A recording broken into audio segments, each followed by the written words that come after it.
Thanks. TCM couldn't be more excited about our partnership with the BFI. It has made sense for quite some time, and we're thrilled that it is growing in the manner that it is. Lorraine, welcome to Turner Classic Movies.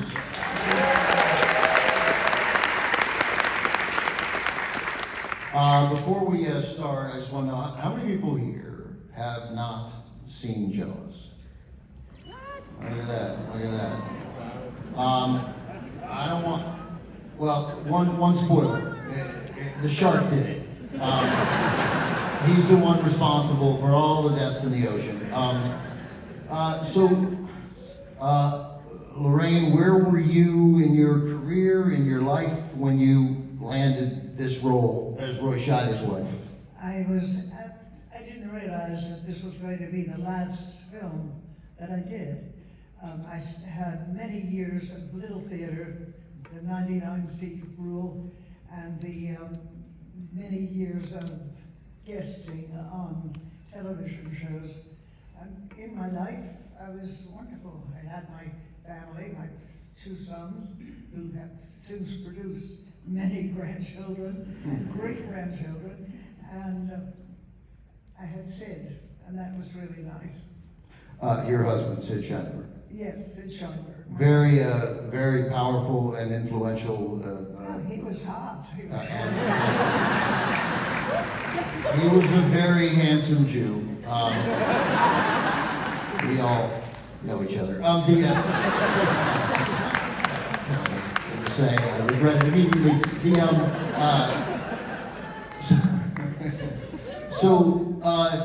The shoot was, I believe, I think I have it in my notes here, but the original, 65 days was the plan. Steven Spielberg's plan was to shoot this in, by the way, Steven would love to be here tonight, but he has to be across the street at the Francis Ford Coppola Achievement Award. I think everybody understands that. It was supposed to be a 65-day shoot. It went 159 days. As an actor, what are you thinking as this is going on? Like, this guy doesn't know what he's doing, or? I was not in most of the film that caused a lot of the problems. Nobody was. I mean, it was the shark and the ocean. The ocean is a tough taskmaster. I love the ocean. I mean, I'll never say anything bad. I could say bad things about the shark, but the ocean is heaven to me, and that was, I wish I had been there. But you were there for much of it. You were there, it's on Martha's Vineyard. The whole movie was shot on Martha's Vineyard. Everything you see in the film is a location on Martha's Vineyard. The only thing they built for the entire movie was Quint's, Robert Shaw's shack. That was it. The only thing that they constructed. Everything else was there. That was it, yeah. So did you have a sense in the time that you were there, and you're in a lot of the film, I have news for you. Did you have a sense that this young director, 28 years old, had made one feature film and one really good TV movie? Did you have a sense that he knew what he was doing? I think he was younger than 28. Yeah, he may have been, when he got the job, yeah. I had no sense of anything. I mean, this thing was a thrilling adventure for me. I got to stay in Martha's Vineyard where I'd never been, and I got to work with magical people. So it was wonderful. Who, when you think of those magical people, who are you referencing? Well, I had a tremendous crush on Robert Shaw, and we overlapped 2 nights. I was in very big trouble.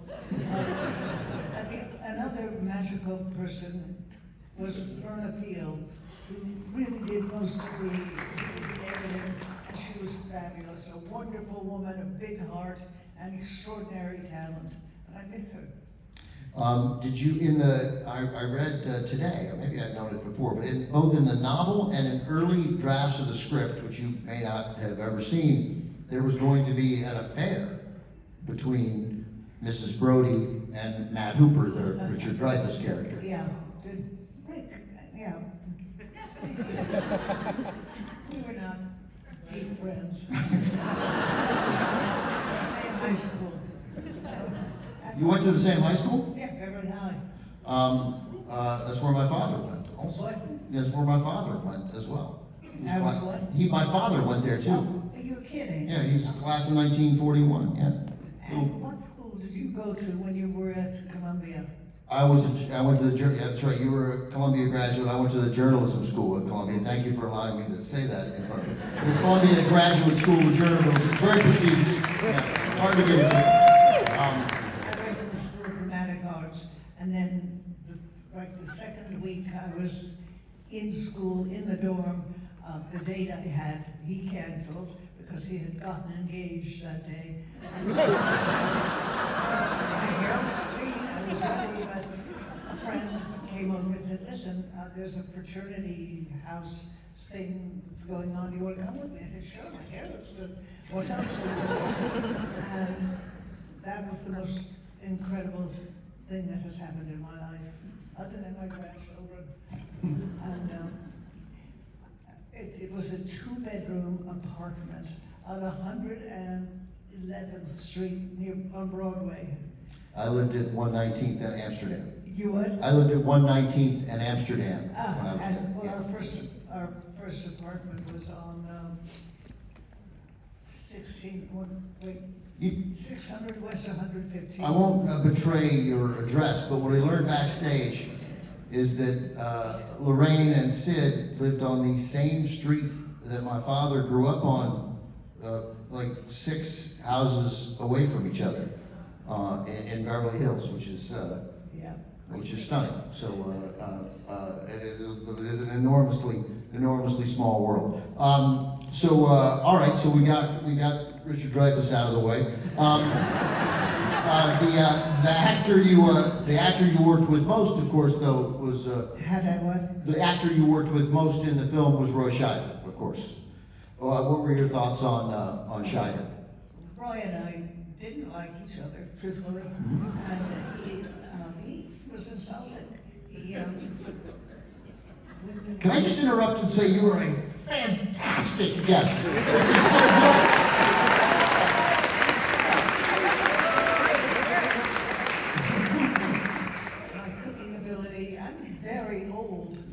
So let's. So I should interrupt. So Scheider, he was insulting.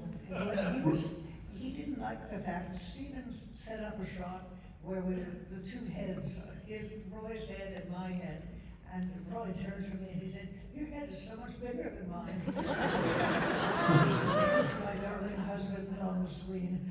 It wasn't my favorite, but Steven did have a secret weapon. Which was? He had several. Well, the first one was named Elmer, and he was a beautiful blonde Cocker Spaniel, and that made everything pretty wonderful. The second secret to me, for Steven and his success, is he's a real person. He's a human with a heart, and luckily he has the money to support all the things that are important to him. And Sid and Steven sort of fell in love with each other. They felt like brothers. They were Sid Sheinberg and Steven Spielberg, and it was the 2 S's that began the bond, and it lasted a very long time. You were in Steven's 1940, Steven's film 6 years later. You were in 1941, Yes. which is which I know to a lot of people is sort of a hidden gem. Like Steven doesn't really like it, but a lot of us do. Well, Lorraine, I'm so glad that you came here. I am too. Do you have overall, though, aside from Roy Scheider and Richard Dreyfuss, but the experience of Jaws you look back on as a good one? I was what? As a good one. As you look back on Jaws, you see it as a good experience. I did Jaws 2 and Jaws 4. And my memory, I'm 88, I'm going to be 89 in August.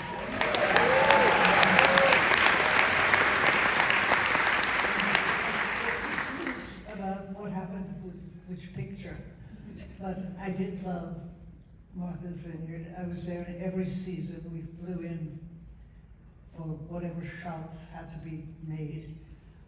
One was not a particularly fun one. I was supposed to walk into the ocean. It was January. boots that did not totally protect me, and they made me use a gun. And I have a very strong feeling about guns, against guns. I'm scared. I don't like touching them. I don't like looking at them. And they wanted me to be crazy and try to shoot the shark. Luckily, that was cut.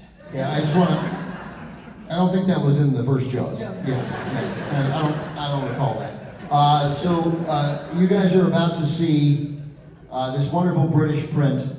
I want to get some pat on the back for not referencing the fact that what you will notice in the British print. No, I'm not going to do it. Not going to do it. Not going to do it. Good. It's too easy and it's incorrect, and so I'm not doing it. I'm not doing it. That's it. So you guys. This is the first movie to ever be in 400 theaters. It's the first movie to ever make $100 million. And here we are 50 years later. Jaws still retains the exact same emotional impact that it did 50 years ago, in large part because of Lorraine Gary.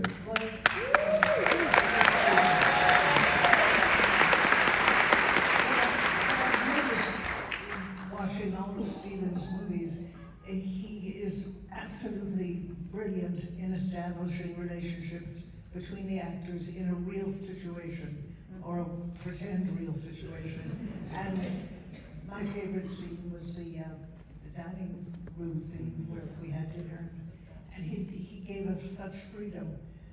I don't know how he is as a director now, I mean with actors, because he is a mega superstar human, and the other people are just humans.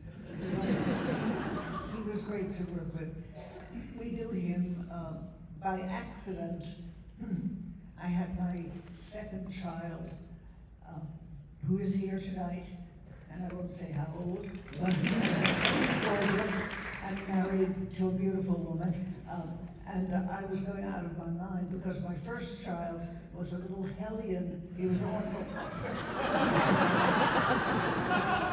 I hired an 8-year-old girl who lived across the street to watch my other son, John, for an hour so I could have a little rest. And at that point, the families became friendly, and this man worked at Universal and had seen Amblin, which was what we saw, Sid and I saw, when he... That's the short film that Steven made. Right. And they were very, very close in life. Well, you made the right call, and Sid made the right call in connecting himself with Steven. I can tell you from talking to other actors that Steven's gift with actors has not dissipated at all. He's a wonderful actor's director. Yeah. Lorraine, thank you so much for being here. Thank you guys for being here. From 1975, enjoy Jaws. Thank you guys. Thank you. And thank you.